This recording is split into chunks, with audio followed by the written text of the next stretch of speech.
മാന്യ പ്രേക്ഷകർക്ക് എൻ്റെ പ്രണാമം. കഴിഞ്ഞ ക്ലാസ്സിൽ നമ്മൾ ഈ വൈദിക സാഹിത്യം എന്താണെന്ന് മനസ്സിലാക്കി. ഇതെല്ലാം നമ്മൾ മനസ്സിലാക്കേണ്ടത് ചില വ്യക്തികൾക്ക്, ചില യുക്തിവാദികൾക്ക്, ചില ബുദ്ധിജീവികൾക്ക്, ചില വിദ്യാർത്ഥികൾക്ക്, പിന്നെ സാധാരണക്കാർക്ക് നമ്മുടെ ഹിന്ദു ധർമ്മം എന്താണെന്ന് അറിയുന്നതിനുള്ള താല്പര്യം വർദ്ധിച്ചു വരുന്ന ഒരു കാലഘട്ടത്തിൽ അനുകൂലിക്കാനോ എതിർക്കാനോ സ്വീകരിക്കാനോ എന്തിനുമാവട്ടെ ഈ ഫൗണ്ടേഷൻ കാര്യങ്ങൾ വിവരിച്ചു കൊടുത്തില്ലെങ്കിൽ അതിൻ്റെ മുകളിലുള്ള കുറേ തത്വങ്ങൾ മാത്രം വിവരിച്ചു കൊടുത്തതെങ്കിൽ യഥാർത്ഥത്തിൽ ഈ ധർമ്മത്തെക്കുറിച്ച് മനസ്സിലാക്കാൻ സാധിക്കില്ല. കുറേ പേർക്കൊരു ധാരണയുണ്ട്, അവരാ ധാരണ വെച്ചു പുലർത്താൻ ആഗ്രഹിക്കുന്നു. ഒരു കാരണവശാലും കണ്ണും തുറക്കില്ല, മനസ്സും തുറക്കില്ല. ആ ബയസ്ഡ് ആയിട്ടുള്ള ധാരണ വെച്ചുകൊണ്ട് തന്നെ വിമർശിക്കുന്ന കുറേ യുക്തിവാദികളുണ്ട്. അത് അവരുടെ ഉപജീവന മാർഗം, അവർ രീതിയിൽ നടന്നോട്ടെ. വേറെ ഒരു പണിയില്ലെങ്കിൽ എന്തെങ്കിലും പണി മനുഷ്യൻ ചെയ്യണമല്ലോ.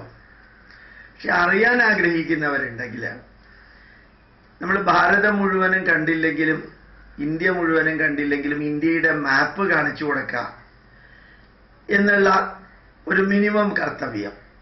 അപ്പം ആ മാപ്പിൽ ഇവിടെയാണ് കേരളം, തമിഴ്നാട് എന്ന് കാണിച്ചു കൊടുക്കുന്ന പോലെ നമുക്ക് ഭംഗിയായിട്ട് നമ്മുടെ ഗ്രന്ഥങ്ങളെക്കുറിച്ചും ഇതെല്ലാം ക്ലാസിഫൈ ചെയ്ത് കാണിച്ചു കൊടുക്കാൻ സാധിക്കും. ഇത് നമ്മളുടെ ക്ലാസിഫിക്കേഷൻ അല്ല, നമ്മുടെ പൂർവികർ തന്നെ ചെയ്തിരിക്കുന്ന ക്ലാസിഫിക്കേഷനാണ്. അപ്പോൾ വൈദിക സാഹിത്യത്തെക്കുറിച്ച് കഴിഞ്ഞ ക്ലാസ്സിൽ പറഞ്ഞത് വേദം, ബ്രാഹ്മണം, ആരണ്യകം, ഉപനിഷത്ത്. ഇപ്പം ഞാൻ കേരള യൂണിവേഴ്സിറ്റിയിലെ സ്റ്റാഫ് ട്രെയിനിങ് കോളേജിൽ അധ്യാപകർക്ക് ക്ലാസ് എടുക്കുമ്പോൾ വേദം, ബ്രാഹ്മണം, ആരണ്യകം, ഉപനിഷത്ത് എന്ന് പറഞ്ഞപ്പോൾ അതിലെ ചരിത്ര പ്രൊഫസർ ഒരു ബുദ്ധിജീവിയാണ്, ക്രിസ്ത്യാനിയും കൂടിയാണ്. അദ്ദേഹം എന്നൊന്നും പറയാൻ യോഗ്യതയില്ലാത്തതുകൊണ്ട് ഞാൻ അയാളെന്ന് തന്നെ പറയുന്നു. അയാൾ പറയാ, ഈ ബ്രാഹ്മണം അത് കഴിഞ്ഞിട്ടല്ലേ ക്ഷത്രിയനും വൈശ്യനും ഉണ്ടായത്. ഞാൻ അയാൾ പറഞ്ഞു, വൈദിക സാഹിത്യത്തിലെ ബ്രാഹ്മണം എന്ന് പറയുന്നത് ഗദ്യഭാഗത്തിനെയാണ് ബ്രാഹ്മണൻ എന്ന് പറയുന്നത്, ബ്രാഹ്മണനെ അല്ല പറയുന്നത്. അയാൾ ഒരു തരത്തിലും അത് അംഗീകരിക്കണില്ല. നമ്മുടെ പ്രൊഫസർ സി രവിചന്ദ്രൻ സാറിന് ഉത്തരം മുട്ടുമ്പോൾ ഗോപാലകൃഷ്ണന്റെ ഡിഗ്രി ഫ്രോഡാണ്, അയാളൊരു ഫ്രോഡ് ഡോക്ടറേറ്റ് ആണെന്ന് പറഞ്ഞു. വേറൊരാൾ പറഞ്ഞു ഗോപാലകൃഷ്ണൻ ഒരു മൃഗ ഡോക്ടറാണെന്ന്. കാരണം ദേഷ്യം പുറത്തേക്ക് വരുന്നത് തീർക്കണ്ടേ. അതേപോലെ ഈ ജോയി എന്ന് പറയുന്ന ചരിത്ര പ്രൊഫസർ ബ്രാഹ്മണം എന്ന വാക്കിനെ തന്നെ ബ്രാഹ്മണൻ എന്നാക്കി മാറ്റി. കാരണം അയാൾക്ക് അയാളുടേതായിട്ടുള്ളത് സ്ഥാപിച്ച് കിട്ടാൻ വേണ്ടി അങ്ങനെയൊക്കെ ആക്കേണ്ടത് മിനിമം ആവശ്യമാണ്. ഈ ഭരണകക്ഷികളും പ്രതിപക്ഷങ്ങളും ആരോപണങ്ങളും പ്രത്യാരോപണങ്ങളും ഒക്കെ തെറ്റായിട്ടും ശരിയായിട്ടും ഒക്കെ ഇങ്ങനെ ആരോപിക്കുന്നത്, അവർ ശമ്പളം മേടിക്കുന്നത് അതിനാണ്. ഇതും ഏതാണ്ട് അങ്ങനെയൊക്കെ തന്നെയാണെന്ന് വേണമെങ്കിൽ വിചാരിക്കാം. ഏതായാലും അതവിടെ ഇരിക്കട്ടെ. വൈദിക സാഹിത്യം എന്ന് പറയുന്നത് 4 ക്ലാസിഫിക്കേഷൻ. ആ പുസ്തകങ്ങൾ ഇന്നും അവൈലബിൾ ആണ്, അവയുടെ കമൻട്രികൾ അവൈലബിൾ ആണ്. അതിൻ്റെ മുമ്പിലത്തെ ക്ലാസ്സിൽ നമ്മൾ ശരിക്കും കൽപ്പശാസ്ത്രം എന്താണെന്ന് വിവരിച്ചു. ശ്രൗതസൂത്രത്തെക്കുറിച്ച്, ഗൃഹ്യസൂത്രത്തെക്കുറിച്ച്, ധർമ്മശാസ്ത്രത്തെക്കുറിച്ച്, പിതൃമേധ സൂത്രത്തെക്കുറിച്ച്, പിന്നെ വേണമെങ്കിൽ ചേർക്കാവുന്ന സുൽഭസൂത്രത്തെക്കുറിച്ച് വിവരിച്ചു. ഇങ്ങനെ കുറച്ച് കാര്യങ്ങളെങ്കിലും നമ്മൾ അറിഞ്ഞിരിക്കണം. ഇന്നലെ ഒരാളൊരു ഇമെയിൽ എനിക്ക് അയച്ചു. ഏറ്റവും കൂടുതൽ അന്ധവിശ്വാസമുള്ളത് ഹിന്ദു ധർമ്മത്തിലാണ്. ആ ബൈബിളിൽ, അതും ഒരു ക്രിസ്ത്യാനിയാണ്, ഗീവർഗീസ് എന്ന് പറയുന്ന ഒരു ക്രിസ്ത്യാനി, ഒരു ചെറിയ ബൈബിള്, അതിൻ്റെ തുടക്കം തന്നെ ഫ്രോഡും കെട്ടുകഥയുമാണ്. ദൈവം 7 ദിവസം കൊണ്ട് ഓരോന്നിനെ ഉണ്ടാക്കി, 7-ാം ദിവസം വാരിയല് കൊണ്ട് പെണ്ണിനെ ഉണ്ടാക്കി. എന്നിട്ട് ദൈവം ഇങ്ങനെ വിളിച്ചു. ഒരു ജ്ഞാനക്കനിയുടെ പൂന്തോട്ടത്തിൽ അവർ പോയി, സർപ്പം വന്ന് സംസാരിച്ചു. ഇത്രയും കെട്ടുകഥയിൽ ആരംഭിക്കുന്ന ഒരു പുസ്തകം, ഒരു പുസ്തകമേ ഉള്ളൂ.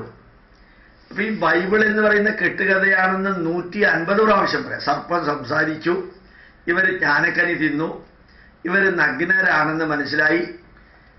അപ്പോ അവർ നാണം മറച്ചു, ദൈവം ശപിച്ചു. അപ്പൊ ദൈവത്തിന്റെ ആഗ്രഹം എന്ന് പറയുന്നത് ഈ ക്രിസ്ത്യാനികളൊക്കെ ഇങ്ങനെ പച്ച നഗ്നനായിട്ട് നിൽക്കണം, എന്നിട്ട് ദൈവത്തിന് അത് എൻജോയ് ചെയ്യണം. തനി ഹിപ്പികളുടെ കൾച്ചറുള്ള ഒരു ദൈവം. ഇതൊരു മതഗ്രന്ഥത്തിന്റെ ആരംഭം തന്നെ ഇങ്ങനെയാണ്. ഒരു പുസ്തകമേ ഉള്ളൂ എങ്കിൽ ആ പുസ്തകത്തിന്റെ തുടക്കം മുതൽ അവസാനം വരെ നമുക്കും ഒരു പുസ്തകമല്ല. ഈ ഗീവർഗീസ് എന്ന് പറയുന്ന മനുഷ്യൻ പറഞ്ഞ പോലെ ഏറ്റവും കൂടുതൽ അന്ധവിശ്വാസം ഹിന്ദുധർമ്മത്തിലാണ് എന്ന് പറയുന്നത് ഈ ഹിന്ദുധർമ്മം പഠിക്കാത്തത് കൊണ്ടും പഠിക്കാൻ താല്പര്യമില്ലാത്തത് കൊണ്ടുമാണ്. പക്ഷെ ഇവിടെ ആയിരക്കണക്കിന് ഗ്രന്ഥങ്ങൾ ഇന്നും അവൈലബിൾ ആണ്. ഫൗണ്ടേഷൻ ലിറ്ററേച്ചർ അവൈലബിൾ ആണ്. അതൊന്നും നോക്കാതെ കണ്ണടച്ച് ഉറക്ക പറയുന്നവനും ഒടുക്കം നിർത്തുന്നവനും ഒന്നും അറിയാത്തവനും ജയിക്കാൻ. കാരണം ഇതൊന്നും അവർ വായിച്ചിട്ടില്ല. ഒന്ന് വായിക്കാൻ പറ്റില്ല, 2 സംസ്കൃതത്തിലാണ്, 3 അതിന്റെ ഇംഗ്ലീഷ് വ്യാഖ്യാനമോ മലയാള വ്യാഖ്യാനം ഇല്ല. ഇംഗ്ലീഷോ ഹിന്ദിയോ വ്യാഖ്യാനം വായിച്ചാൽ മനസ്സിലാവുന്ന ലെവലിലേക്ക് അച്ഛനും അമ്മയും ഇവരെ വളർത്തിയിട്ടുമില്ല. അങ്ങനെയൊക്കെയുള്ള അവസ്ഥയിൽ കുറെ പേര് താല്പര്യമുള്ളവരെങ്കിലും എന്താണ് കൽപ്പശാസ്ത്രം, എന്താണ് വൈദിക ഗ്രന്ഥം, അതിൻ്റെ പേരും കണ്ടന്റുമെങ്കിലും അറിഞ്ഞിരിക്കുന്നത് നല്ലതാണ്. ശരിക്ക് ഇനി ഭാഷാശാസ്ത്രം എന്ന് പറയുന്ന 4 എണ്ണം ഉണ്ട്. അത് വേദാംഗത്തിന്റെ ഭാഗമാണ്. എന്താ ഈ ഭാഷാശാസ്ത്രത്തിന്? നിരുക്തം, വ്യാകരണം, ഛന്ദശാസ്ത്രം എന്ന് പറയും. ശിക്ഷ, നിരുക്തം, വ്യാകരണം, ഛന്ദശാസ്ത്രം. ഈ 4 പേരുകളെങ്കിലും നിങ്ങൾ അറിഞ്ഞിരിക്കണം. ശിക്ഷ എന്ന് പറഞ്ഞാൽ യുക്തിവാദിയുടെ ഭാഷയിൽ പണിഷ്മെന്റ് ആണ്, അല്ലെങ്കിൽ ബുദ്ധിജീവിയുടെ ഭാഷയിലും ശിക്ഷ എന്ന് പറഞ്ഞാൽ പനിഷ്മെന്റ് ആണ്. അതങ്ങനെ ആവാൻ സാധ്യതയുള്ളൂ എന്ന് മുൻവിധിയോടുകൂടി അങ്ങ് പ്രഖ്യാപിച്ചു കഴിഞ്ഞാൽ പിന്നെ പ്രശ്നമില്ലല്ലോ. മുമ്പിൽ കേൾക്കാനിരിക്കുന്ന 10-20 പേർക്ക് ശിക്ഷ എന്ന് പറഞ്ഞാൽ പണിഷ്മെന്റ് ആണെന്ന് പറഞ്ഞു. പക്ഷെ ശിക്ഷ എന്ന് പറഞ്ഞാൽ പണിഷ്മെന്റ് അല്ല. ശിക്ഷാർത്ഥി എന്ന് പറഞ്ഞാൽ വിദ്യാർത്ഥി എന്നർത്ഥം. അപ്പൊ ശിക്ഷ എന്ന് പറഞ്ഞു കഴിഞ്ഞാൽ വേദമന്ത്രങ്ങള് എങ്ങനെയാണ് ആലപിക്കേണ്ടത് എന്ന് വിവരിക്കുന്ന ഗ്രന്ഥം. ശൗനക ശിക്ഷ, ശൗനക മഹർഷി എഴുതിയത്. പാണിനീയ ശിക്ഷ, പാണിനി മഹർഷി എഴുതിയത്. ശാകനായന ശിക്ഷ. ഇങ്ങനെ 18 ഋഷി തുല്യരായ ഭാഷാ പണ്ഡിതര് എഴുതിയ ഗ്രന്ഥങ്ങളിൽ ചിലത് ഇന്ന് അവൈലബിൾ അല്ല, ചിലത് അവൈലബിൾ ആണ്. ശൗനക ശിക്ഷ, പാണിനീയ ശിക്ഷ, ശാകനായന ശിക്ഷയൊക്കെ പുസ്തകം ഇന്ന് അവൈലബിൾ ആണ്. ആ ശിക്ഷാഗ്രന്ഥങ്ങളില് വേദത്തിന്റെ സ്വരം, ഉദാത്തം, അനുദാത്തം, സ്വരിതം, രേപം, ഹ്രസ്വം, പ്രജേയം, അനുനാസിക, കമ്പം, ദീർഘകമ്പം, പ്ലുതം, ഈ 10 സ്വരം എങ്ങനെയാണ് വേദത്തിൽ വന്നത്, അതെങ്ങനെയാണ് ആലപിക്കേണ്ടത്, അക്ഷരങ്ങൾ എങ്ങനെയാണ് പ്രൊനൗൺസ് ചെയ്യേണ്ടത്, അക്ഷരങ്ങൾക്കിടയ്ക്ക് എത്ര ടൈം ഗ്യാപ്പ് കൊടുക്കണം, വാക്കുകൾക്കിടയ്ക്ക് എത്ര ടൈം ഗ്യാപ്പ് കൊടുക്കണം, വരികൾക്കിടയ്ക്ക് എത്ര ടൈം ഗ്യാപ്പ് കൊടുക്കണം. ഉദാഹരണമായിട്ട് ചില മന്ത്രങ്ങളുടെ അക്ഷരങ്ങൾ ആലപിക്കുമ്പോ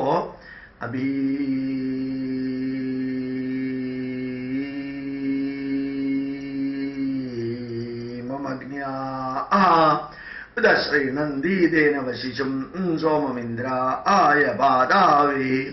ഇത് വളരെ കൃത്യമായിട്ട് പദച്ഛേദം ചെയ്യാനുള്ള നിയമങ്ങളൊക്കെ ശിക്ഷാഗ്രന്ഥത്തിലാണ്. മാത്രമല്ല ശിക്ഷാഗ്രന്ഥത്തിൽ വേറെ കുറെ നിയമങ്ങളുണ്ട്. ഒരാഴ്ചയിൽ എത്ര ദിവസം വേദം വായിക്കണം, വേദം പഠിക്കേണ്ടത് എങ്ങനെയാണ്, പഠിക്കുമ്പോൾ എങ്ങനെയാണ് നമ്മുടെ ശാരീരിക മാനസിക അവസ്ഥ, എപ്പോഴൊക്കെ വേദം പഠിക്കാനിരിക്കരുത്, വായിക്കരുത്, ആഴ്ചയിൽ എത്ര ദിവസമാണ്, വേദം വായിക്കാൻ പാടില്ലാത്ത ചതുർദശി പാടില്ല, കർത്തവാവിന് പാടില്ല, നല്ല ഇടിവെട്ടുള്ളപ്പോൾ പാടില്ല, എർത്ത് ക്വയ്ക്ക് ഉണ്ടാവുകയാണെങ്കിൽ അന്ന് വേണ്ട, അസാധാരണമാം വിധത്തിൽ പ്രകൃതിയിൽ ചേഞ്ച് വരുന്ന ദിവസം വേദം വായിക്കേണ്ട. ഇങ്ങനെയുള്ള കുറേ നിയമങ്ങളുണ്ട്.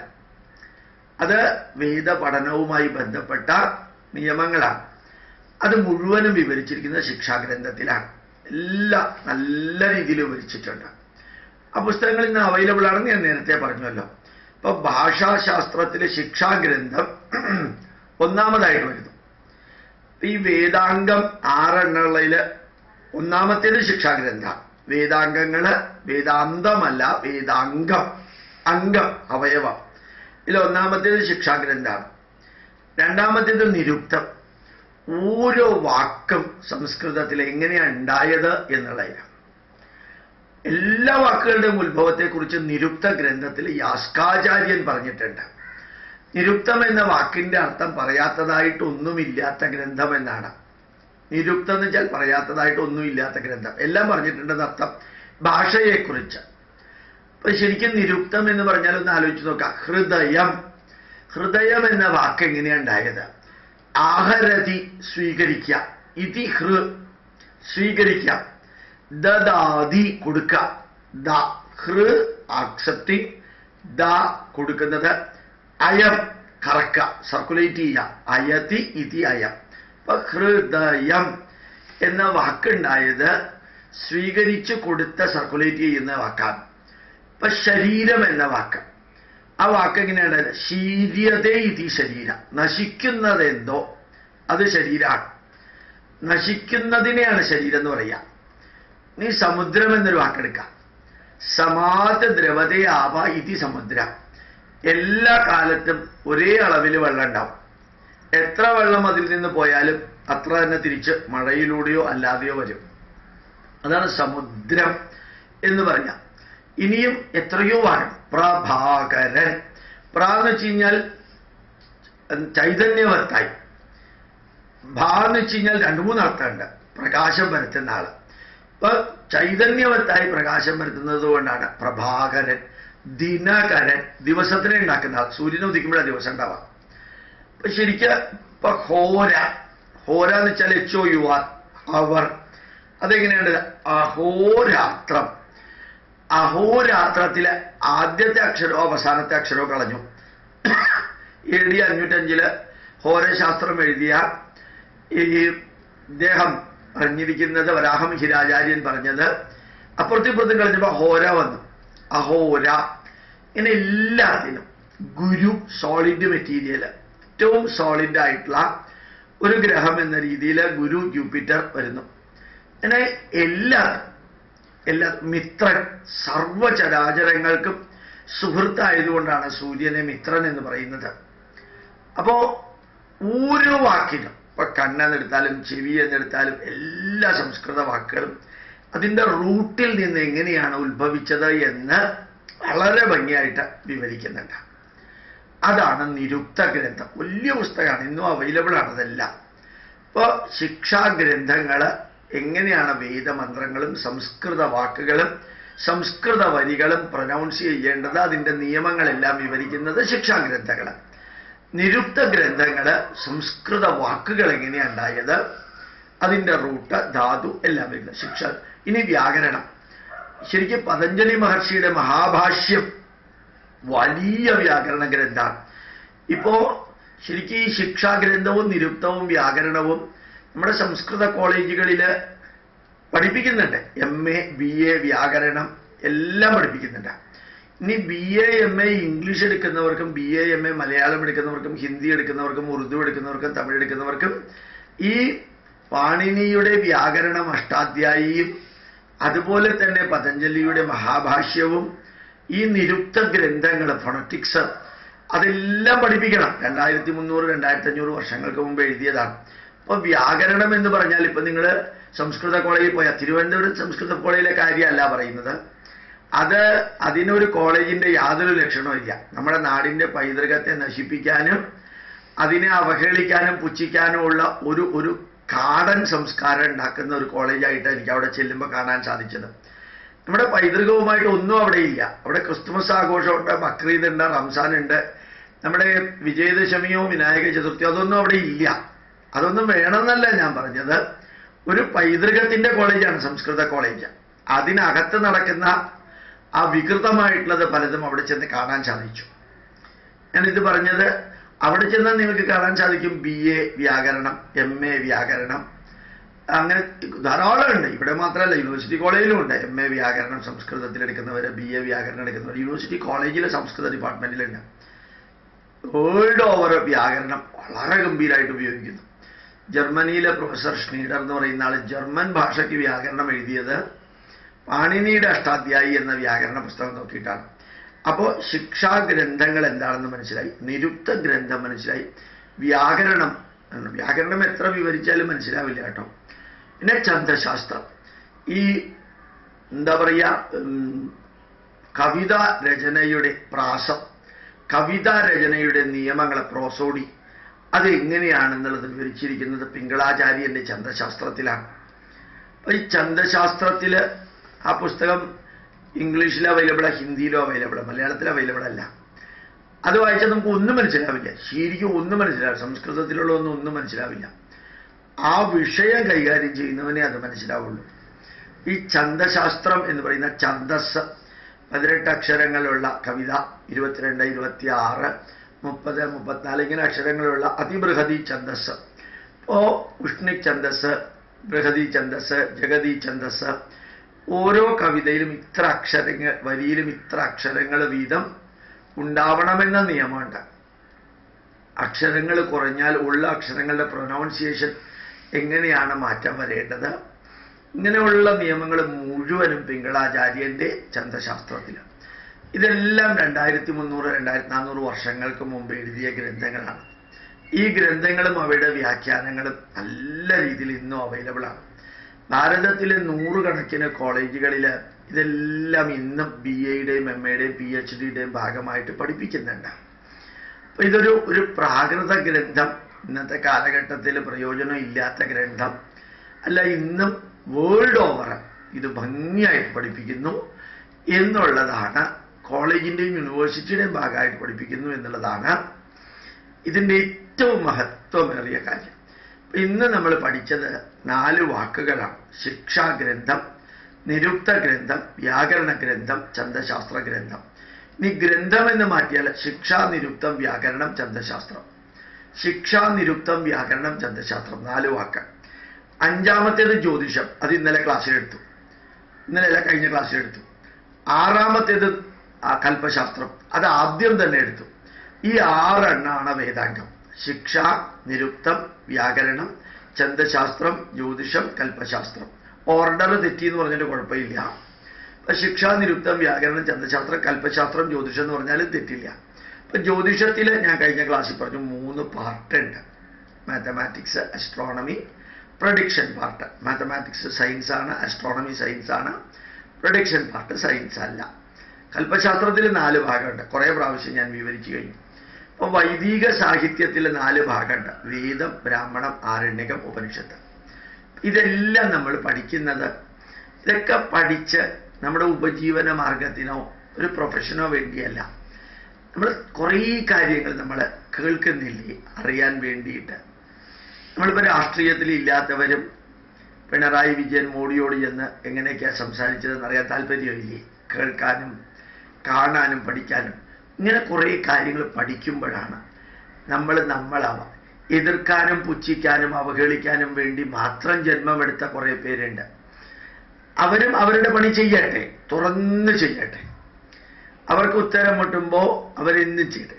പക്ഷെ ഒരു കാര്യമുണ്ട്, ആരെങ്കിലും എന്തെങ്കിലും എപ്പോഴെങ്കിലും എവിടെ വെച്ചെങ്കിലും എങ്ങനെയെങ്കിലും എന്തൊക്കെയോ പറഞ്ഞു എന്നുള്ളത് ഇത് സ്വീകരിക്കാനും ഒരു കാരണമാവരുത്, തിരസ്കരിക്കാനും ഒരു കാരണമാവരുത്.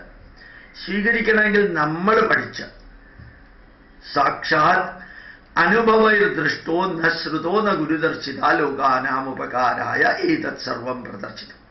അനുഭവം കൊണ്ട് കണ്ടത് പ്രയോജനം എന്ന് തോന്നുകയാണെങ്കിൽ അതെടുക്കാം.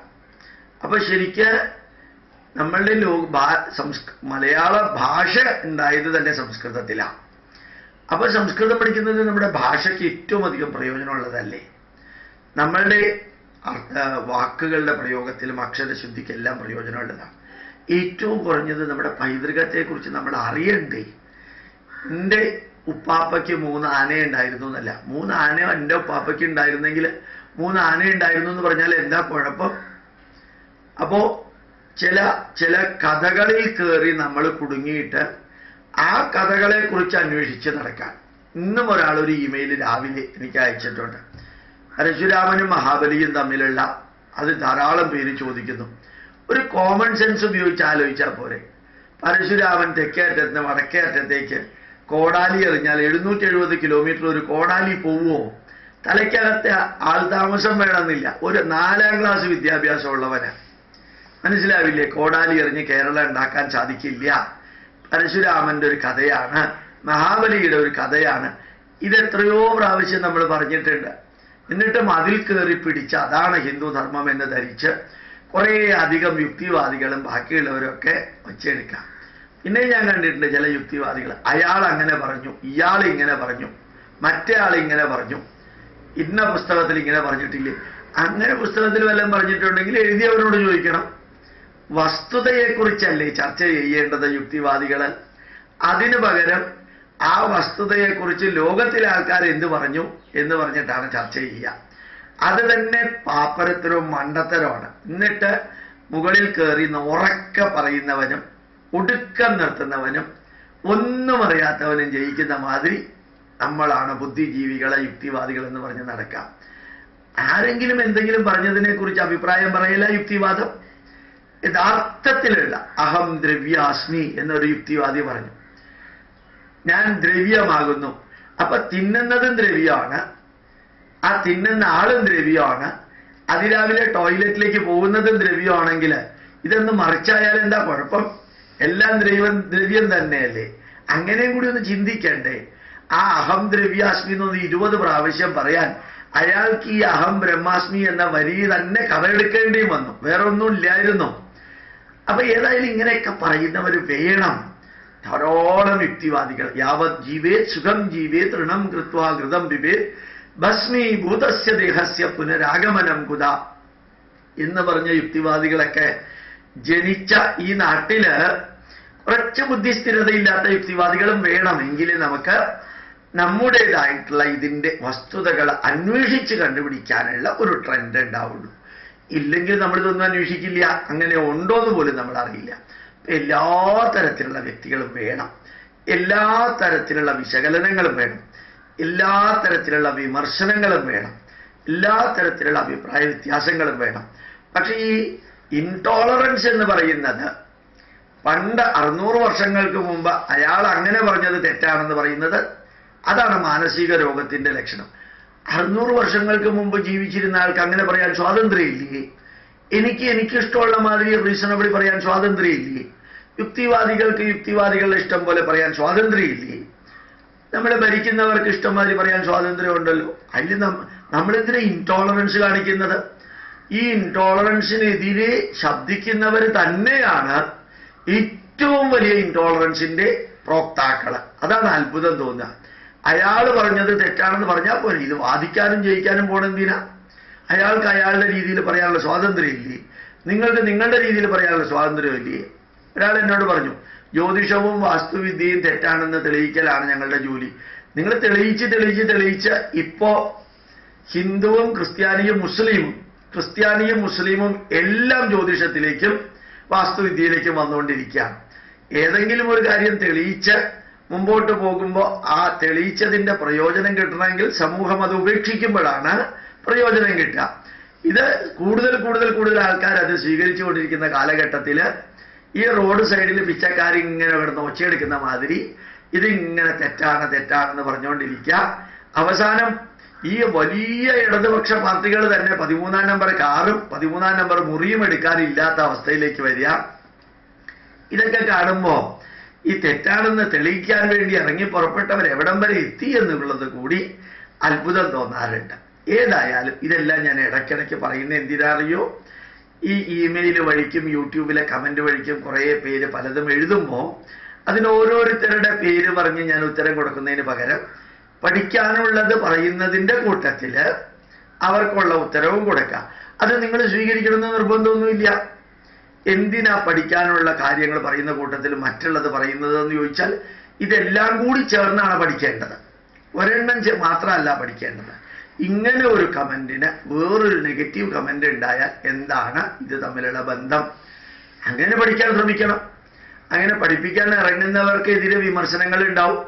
വിമർശനങ്ങൾ സ്വാഭാവികമല്ലേ? വിമർശനങ്ങൾ ഇല്ലെങ്കിൽ പിന്നെ എന്ത് ലോക? അങ്ങനെയൊക്കെ കൂടി ചിന്തിക്കേണ്ടേ? എതിരഭിപ്രായം ഉണ്ടാവും, ഡിഫറൻസ് ഓഫ് ഒപ്പീനിയൻ. ഞാൻ കുറച്ചു മുമ്പ് പറഞ്ഞതാണ്. അതെല്ലാം ഉണ്ടാവും. അതെല്ലാം ഉണ്ടായാലല്ലേ രസമുള്ളൂ. ഒരു പൂന്തോട്ടത്തിൽ വൈവിധ്യമാർന്ന പുഷ്പങ്ങൾ ഉണ്ടാവണ്ടേ? അതിലല്ലേ രസം എന്ന് പറയുന്നത്. ഇപ്പൊ ഒരാളെ നമ്മൾ എതിർത്തു, അയാൾ വളരെ മോശമായിട്ട് എന്നെ കുറിച്ച് കമന്റ് പറഞ്ഞു. ഈ രാഷ്ട്രീയത്തില് ഉമ്മൻചാണ്ടിയെ കുറിച്ച് സരിത പറഞ്ഞത് എന്താ? അങ്ങേരും എന്റെ ബെഡ്റൂമിലേക്ക് വന്നിട്ടുണ്ട് എന്നാണ്. അപ്പോ ഈ മുഖ്യമന്ത്രിയോ അല്ലെങ്കിൽ മന്ത്രിയോ അല്ലെങ്കിൽ രാഷ്ട്രീയത്തിലോ ഒക്കെ ഇറങ്ങുമ്പോൾ കുറെ വിമർശനങ്ങളൊക്കെ കേൾക്കാനുള്ള ചങ്കൂറ്റവും തൊലിക്കട്ടി ഉണ്ടാവണം. ഇപ്പൊ യുക്തിവാദി എന്ന് പറഞ്ഞോ ബുദ്ധിജീവി എന്ന് പറഞ്ഞോ ചിലതൊക്കെ അസന്നിഗ്ധമായിട്ട് പ്രഖ്യാപിക്കുമ്പോൾ മറ്റുള്ളവർ വിമർശിക്കുമ്പോഴും വിമർശിക്കുന്നതിലും വിമർശിക്കുമ്പോൾ ഉപയോഗിക്കുന്ന വാക്കുകളൊക്കെ കേൾക്കാൻ ചങ്കൂറ്റം ഉണ്ടാവണം. ചില്ലുകുടീരത്തിൽ ഇരുന്നു കൊണ്ട് ഞാൻ പറഞ്ഞതാണ് അവസാനത്തെ വാക്കെന്ന് പറയുന്നത് മാനസിക രോഗത്തിന്റെ കൂടി ലക്ഷണമാണ്. അങ്ങനെയുള്ള പദപ്രയോഗം നടത്തരുതായിരുന്നു. പദപ്രയോഗം നടത്തുന്ന ആളുടെ അടുത്ത് ശാരീരിക വേദന ഉണ്ടാക്കുന്നില്ല എങ്കിൽ മാനസികമായിട്ട് വലിയ വേദന ഉണ്ടാകാത്ത വിധത്തിൽ തന്നെത്താനെ വളരേണ്ടത് കേൾക്കുന്ന ആൾ കൂടിയാണ്. നമ്മളെക്കുറിച്ച് ധാരാളം യൂട്യൂബിൽ പറയുന്നുണ്ട്. അപ്പോൾ പഠിക്കേണ്ട വ്യക്തികൾ പഠിക്കുന്ന സമയത്ത് ധാരാളം വിമർശനങ്ങൾ ഉണ്ടാവുകയും വേണം. തൃക്കൊടിത്താനം അമ്പലത്തിൽ ക്ലാസ് കഴിഞ്ഞിറങ്ങിയപ്പോൾ ഒരു പയ്യൻ BScയോ BComോ പഠിക്കുന്ന പയ്യൻ എന്ന് പറഞ്ഞു, ഞാൻ അമ്പലത്തിലേക്ക് പോകുമ്പോൾ കുറേ പേര് എന്നെ കളിയാക്കുന്നുണ്ട്. ഞാൻ പറഞ്ഞു അമ്പലത്തിലേക്ക് പോകണ്ട. അമ്പലത്തിലേക്ക് പോകുന്ന വ്യക്തിക്ക് ഈ കുറേ പേര് ഒന്നോ രണ്ടോ വരി പറഞ്ഞു എന്നുള്ളത് താങ്ങാൻ പറ്റണില്ലെങ്കിൽ അമ്പലത്തിലേക്ക് പോകണ്ട. ഇവിടെ പ്രശ്നം തീർന്നു. പിന്നെ തന്നെ അമ്പലത്തിലേക്ക് പോകാൻ പാകത്തിന് പ്രിപ്പയർ ചെയ്യിക്കൽ എൻ്റെ ജോലിയല്ല, ഞാൻ ചെയ്യേയില്ല. തന്നെത്താനെ ഉത്തരം കണ്ടുപിടിച്ച് പറയേണ്ട ഉത്തരവാദിത്വം അവനവൻ്റേത്. ഓരോ ചെറിയ ചെറിയ കമന്റുകൾക്കും ചോദ്യങ്ങൾക്കും എല്ലാം ഉത്തരം പറയേണ്ടത് എൻ്റെ ഉത്തരവാദിത്വം അല്ലെന്ന് അയാളോട് പറഞ്ഞു, ആ വിദ്യാർത്ഥിയോട് പറഞ്ഞു. ഇത് എല്ലാവർക്കും ആപ്ലിക്കബിൾ ആണ്. ഇനി ഗോപാലകൃഷ്ണൻ പറയുന്നത് അവസാനത്തെ വാക്കാവണമെന്നൊന്നുമില്ല. അത് നിങ്ങൾക്ക് ഇഷ്ടം മാതിരി എടുക്കുകയോ തിരസ്കരിക്കുകയോ ഒക്കെ ചെയ്യാൻ ഈ ഭാരതത്തിൽ ഇന്നല്ല ആയിരക്കണക്കിന് വർഷം മുതൽ തന്നെ സ്വാതന്ത്ര്യമുണ്ട്. നമ്മൾ ഈ അടിമകളെ ചുട്ടുകൊല്ലുകയും നശിപ്പിക്കുകയും ചങ്ങലക്കിടുകയും ഒക്കെ ചെയ്ത ഏറ്റവും വികസിത രാഷ്ട്രമായ ഇംഗ്ലണ്ടുകാരും അമേരിക്കക്കാരും ചെയ്ത മാതിരി ഒന്നും നമ്മൾ ചെയ്തിട്ടില്ല. ഈ നാട്ടില് സ്വതന്ത്രമായിട്ട് അഭിപ്രായം പറയാനുള്ള അനുവാദം നൽകിയിരുന്നു എന്നുള്ളത് കൂടി ഓർക്കുക. പ്രണാമം, നമസ്കാരം.